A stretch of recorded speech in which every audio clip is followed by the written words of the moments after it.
Hey everybody, welcome to our fourth video in our 5-video series, The 5 Pillars of Jerk Technique.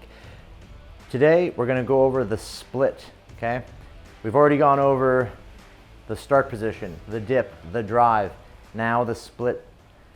We're going to demonstrate what a proper positioning is of the feet, the shin, and the hip. From this position, what we're really looking for in the split on the jerk is that her front shin is perpendicular to the ground. Her back foot is about 2/3 of the way back behind her. Her back knee is bent slightly, not locked out, and that her body weight distribution is about 50% both feet. So 50% here, 50% there. Some small variation of that is okay. Too far forward, if all her weight is too far forward and that shin is not not perpendicular, it's going to be really hard. This leg is going to support all the weight.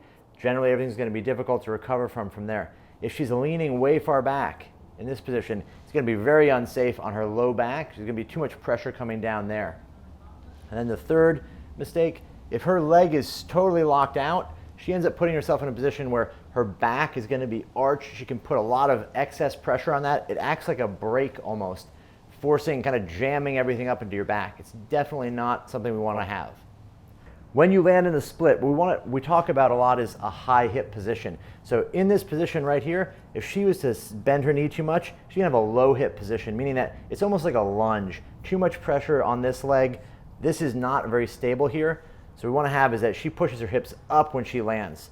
This knee stays perpendicular, but she's pushing her hips up and high. This is a lot more stable. So a high hip keeps her really stable here. If she was to bend her knees a little more and be low, it's gonna be really kind of loose and unstable.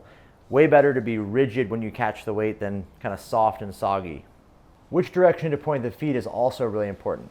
When you split, we want to make sure that the front foot doesn't turn in too aggressively, because what can happen is this inward turning of the foot can act like a brake almost and really kind of prevent you from getting the proper depth. It's also a little bit unstable on the ankle. You can kind of roll forward or back. Ideally, we want your toe relatively straight, still slightly toed in, definitely not toed out. Now, in regards to the back foot, we want to make sure that the toe is down, the heel is up, and we're turned slightly in, okay? This positions our hip in a strong position to hold the weight, allows the hip to be high.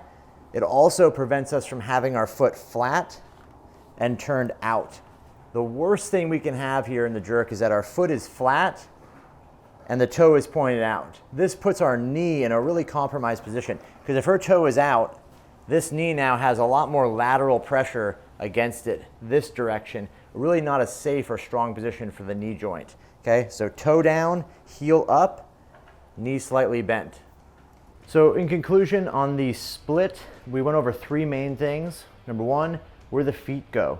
We want to make sure our toes are pointed straight, back foot in with the toes on the ground, the heel up, never with our foot flat or toes pointed out. The second thing we went over is the position of the legs. We want to make sure that shin remains perpendicular to the floor and the back knee remains bent. And then third, the hips. Make sure the hips are up high and they stay tense so they can support the load overhead. If you guys liked our 4th part in our 5-part series, The 5 Pillars of Jerk Technique, go ahead and subscribe to the YouTube channel and stay tuned for the final installment. Thanks for watching.